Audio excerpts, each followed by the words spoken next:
Hello everyone. आप लोगों ने एक बात तो सुनी होगी कि आंख के बदले आंख पूरी दुनिया को अंधा कर सकती है। जी हाँ, ये लफ्ज़ महात्मा गांधी जी ने कहे हैं। किसी भी युद्ध और किसी भी जंग को लेके उन्होंने कहा कि अगर जैसे को हम तैसा करने लगे, युद्ध का बदला युद्ध से लिया जाएगा तो सारी दुनिया खत्म हो जाएगी। बिल्कुल ऐसे ही महात्मा गांधी के वचनों के ऊपर चल के हम लोग शांति कायम करने की हमेशा बात करते हैं, लेकिन ज़रूरी नहीं है कि हर बार शांति से ही काम चले। कभी कभी टेररिस्ट अटैक्स का जवाब हमें अशांति से भी देना पड़ता है। और इसीलिए आज हम अपनी क्लास में एक टॉपिक लेकर आए हैं जिसके लिए हम काफ़ी समय से सोच रहे थे वीडियो बनाने का, ताकि बच्चों को बिल्कुल सिंपल तरीके से समझाया जा सके कि आखिर अभी चल क्या रहा है। जी हाँ, हम बात करने जा रहे हैं इजराइल और पैलेस्टीन के इशू की, कि आखिर इजराइल और पैलेस्टीन के अंदर क्या प्रॉब्लम है। आप लोगों ने सुना तो होगा कि जंग हो रही है, लड़ाई हो रही है, युद्ध हो रहा है, लेकिन आखिर ये युद्ध क्या है, कैसे शुरू हुआ और क्या इसका सारांश निकलने वाला है। तो चलते हैं, हम लोग स्टार्ट करते हैं अपने आज के वीडियो को, तो जिसके अंदर हम लोग डिस्कस करने जा रहे हैं इजराइल और पैलेस्टीन के इशू को। तो देखिए, हुआ क्या था। 7 अक्टूबर 2023 को हमस, जो कि एक टेररिस्ट आउटफिट भी आप कह सकते हैं, या फिर आप कह सकते हैं कि ये एक ऐसा पॉलिटिकल ग्रुप है जिसके पास आर्म्स है, हथियार है। उन्होंने एक ऑपरेशन लॉन्च किया। ऑपरेशन का नाम है ऑपरेशन अल अस्का स्टॉर्म। ठीक है, तो ऑपरेशन का नाम यहाँ पे आपने याद रखना है, अल अस्का स्टॉर्म, जो इसने इजराइल के अगेंस्ट किया है। और कहाँ से किया है? गाजा स्ट्रिप से, जिसकी वजह से इजराइल में काफ़ी लोगों की जानें चली गई। इजराइल के प्रेसिडेंट बेंजामिन नेतन्याहू का कहना है कि हम हर एक खून का बदला, जो खून का कतरा है उसका बदला हम पूरी पूरी खून की बोतल से लेंगे। तो कहने का मतलब क्या है कि वो बहुत ज़्यादा खून खराबा करेंगे, हमस का नामो निशान खत्म कर देंगे, और जो हमस ने किया है उसका बदला वो लोग लेकर रहेंगे। ठीक है, लेकिन इन सब के अंदर जो गाजा के अंदर लोग मौजूद हैं उनको बहुत ज़्यादा परेशानियां झेलनी पड़ रही हैं। तो ये तो हमारे पास न्यूज़ है जिसके बारे में हमें पता है कि लड़ाई हुई, 7 अक्टूबर को ये सब शुरू हुआ, लेकिन एक्चुअली में ये सब कुछ क्या है ये तो हमें पता होना चाहिए ना, कि ये कन्फ्लिक्ट कहाँ से शुरू हो रहा है, कितने साल पुराना है। इजराइल पैलेस्टीन का इशू कम से कम 100 साल पुराना है। ठीक है, तो इस इशू को आखिरकार हम समझना चाहते हैं, उसके लिए हमें सबसे पहले वर्ल्ड के इस मैप की तरफ देखना होगा। वर्ल्ड के मैप के अंदर आप लोगों को शायद ये जगह नजर आ रही होगी जहां पे इराक, तुर्की, सीरिया, जॉर्डन, इजराइल, इजिप्ट ऐसी कंट्रीज के नाम लिखे हैं। तो इजराइल यहाँ पे है और एरो डाल के यहाँ लिखा हुआ है। ठीक है, तो अगर आप इजराइल को ठीक से देख पा रहे हैं तो, और यहाँ पे आप लोग बाकी सारी कंट्रीज को देख पा रहे हैं, तो अब इसी मैप को अपने दिमाग में रखना है और अगले मैप की तरफ हमें चलना है। ठीक है, तो ये है हमारा वो वाला मैप जिसके अंदर हम ये समझते हैं कि आखिर ये एक्सपैंडेड फॉर्म में क्या है। देखिए, ये जो ऑरेंज वाला पोर्शन आपको दिख रहा है ये सारा इजराइल है। ये वाला पोर्शन जो है इसको वेस्ट बैंक बोलते हैं। ये जो पोर्शन है इसको जेरूसलेम बोलते हैं। ठीक है, ये गाजा स्ट्रिप है हमारे पास, ये वाला हिस्सा हमारे पास किस चीज़ का है? गाजा स्ट्रिप का हिस्सा है। ठीक है, और ये है हमारे पास गोलन हाइट्स। ठीक है, तो ये पूरा का पूरा जो एरिया है ये वाला, और पैलेस्टीन वाला ये जो आपको दिख रहा है ये पैलेस्टीन का हिस्सा है। पैलेस्टीन का कहना है कि गाजा स्ट्रिप हमारा हिस्सा है जिसके ऊपर इजराइल ने कब्जा ले रखा है, और इस गाजा स्ट्रिप को इजराइल से आज़ाद कराने की वजह से ही ये सारा मसला जो है वो शुरू हो रहा है। तो ये कन्फ्लिक्ट करीब करीब 100 साल पुराना कन्फ्लिक्ट है, तो आज का नहीं है, 100 साल पुरानी बात है। ठीक है, तो क्या हुआ था, कैसे हुआ था, शुरू से शुरू करते हैं, बिल्कुल जीरो से।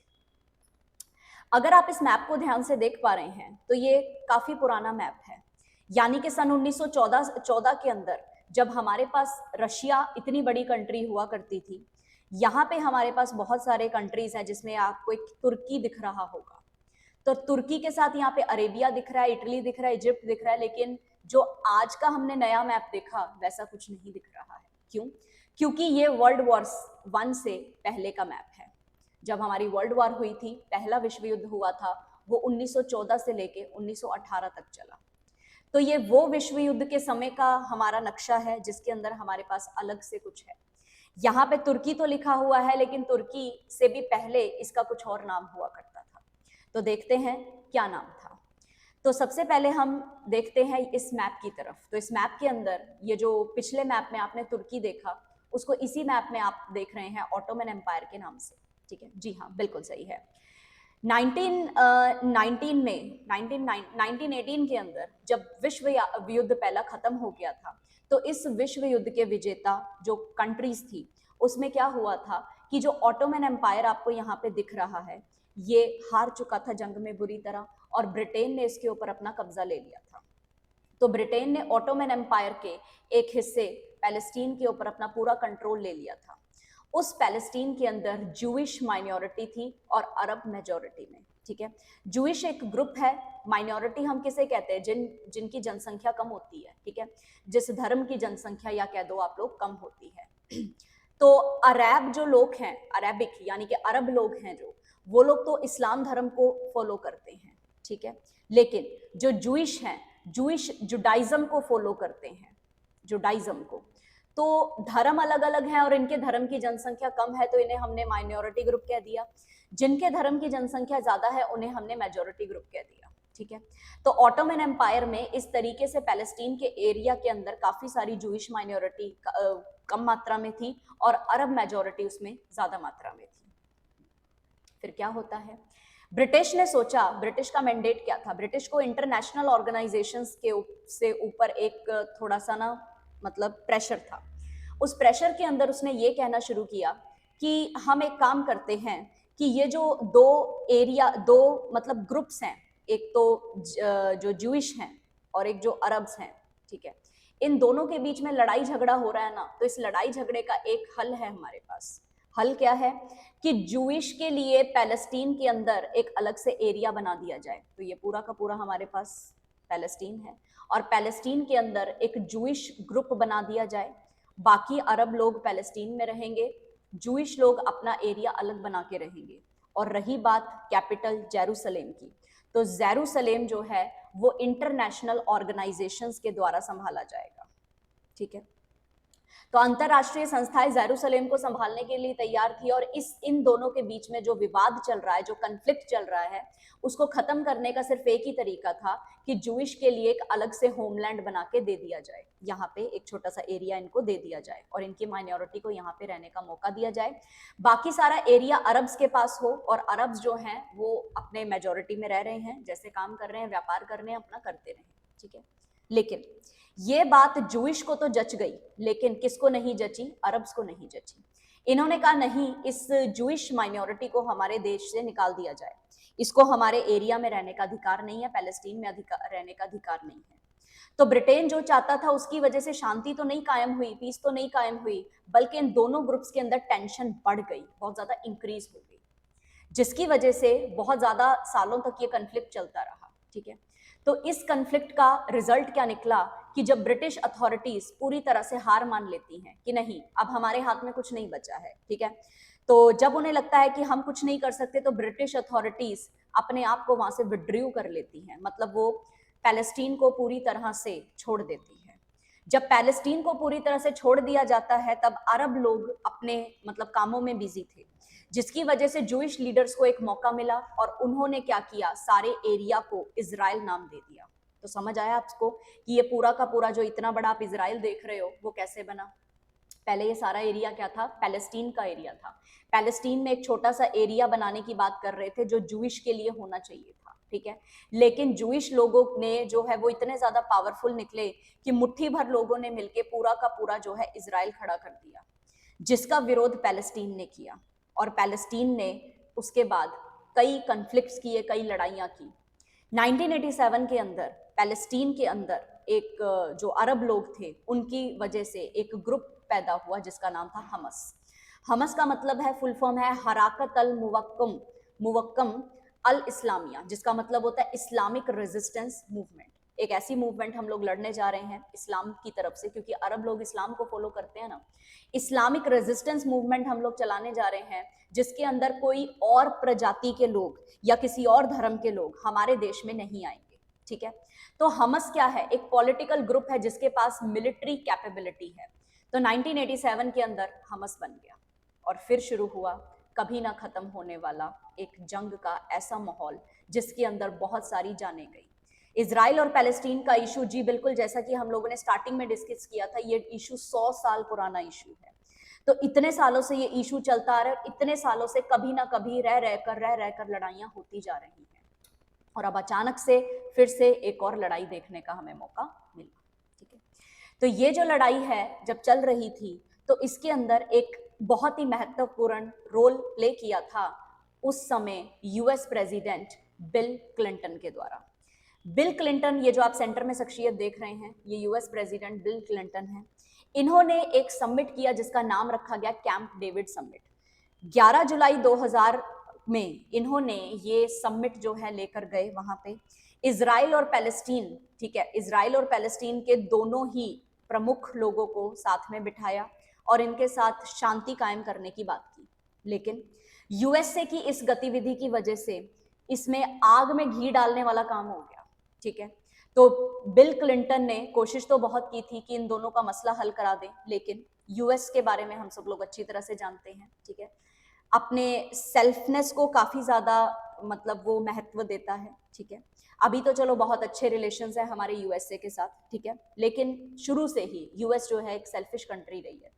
जहां पे इनको खुद का फायदा दिखता है वहां पे ये सब लोग जो है अपना अपना काम करते हैं। ठीक है, तो कैंप डेविड समिट का एक तरह से फेलियर हुआ और उसकी वजह से इनका कन्फ्लिक्ट और ज्यादा बढ़ गया। ठीक है, तो ये रीजन था जिसकी वजह से अब तक का ये पूरा का पूरा इशू था, जिसकी वजह से ये लड़ाई हो रही है।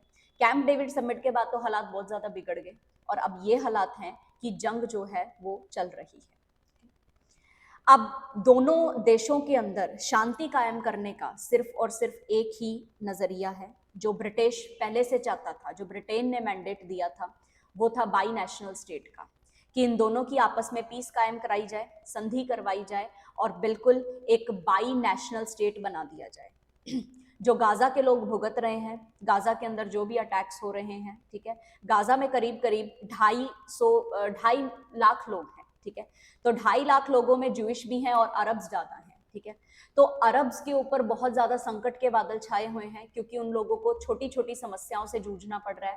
फूड, इलेक्ट्रिसिटी, हर चीज की वजह से वो किल्लतों में आ चुके हैं। जब जब भी जंग छिड़ी है तब तक गाजा के लोग बहुत ज्यादा परेशान हुए हैं। तो अभी ह्यूमैनिटेरियन क्राइसिस को मद्देनजर रखते हुए अगर इस 100 साल पुरानी जंग का कोई एक सोल्यूशन हमारे पास निकल सकता है तो वो ये निकल सकता है कि 2 अलग अलग देश बना दिए जाएं, बाउंड्रीज को बांट दिया जाए, इजराइल एक अलग देश घोषित किया जाए और पैलेस्टीन एक अलग देश घोषित किया जाए। जहां तक के हम जानते हैं कि इजराइल तो अपने आप में एक बहुत बड़ी कंट्री है, बहुत बड़ा देश है, कई संधियों में उनका नाम भी आता है, लेकिन पैलेस्टीन को ऐसा कभी कोई दर्जा नहीं दिया गया। ठीक है, इसलिए हम सब लोग चाहते हैं, सारी दुनिया ये चाहती है कि इस चीज का शांति बनाए रखने का सिर्फ एक ही मतलब काम हो सकता है। वो काम ये हो सकता है कि पैलेस्टीन और इजराइल जो है वो अलग अलग बना दिया जाए, पैलेस्टीन को भी मान्यता दे दी जाए और इजराइल को तो ऑलरेडी एक मान्यता प्राप्त है ही कि वो कंट्री है। ठीक है, गाजा के लोग पैलेस्टीन की तरफ ज्यादा हैं क्योंकि वो अरब मेजोरिटी में है, वो चाहते हैं कि इजराइल जो है गाजा को खाली कर दे। ठीक है, लेकिन गाजा के ऊपर पूरा कंट्रोल स्थापित किया हुआ इजराइल ने, जो हमला हुआ था वो भी गाजा से ही हुआ था और अब जो अटैक्स हो रहे हैं वो भी गाजा को डिस्ट्रॉय करके ही हो रहे हैं। तो अंत में वही बात है, युद्ध किसी भी समस्या का समाधान नहीं है। समस्या का समाधान निकालना है तो उसके लिए साथ में बैठना होगा, आपस में बात करनी होगी। इंटरनेशनल ऑर्गेनाइजेशन यूनाइटेड नेशंस अपनी कोशिश में लगी पड़ी है। सभी देशों को कोशिश करनी चाहिए कि जो भी वर्ल्ड के अंदर कन्फ्लिक्ट्स चल रहे हैं उन सभी कन्फ्लिक्ट्स को हम लोग रोक सकें। ठीक है, तो आई होप आप लोगों को इजराइल और पैलेस्टीन का पूरा इशू समझ में आ गया होगा कि क्या हुआ, कैसे हुआ और कैसे बना इजराइल और कैसे पैलेस्टीन जो है वो अलग हो गया।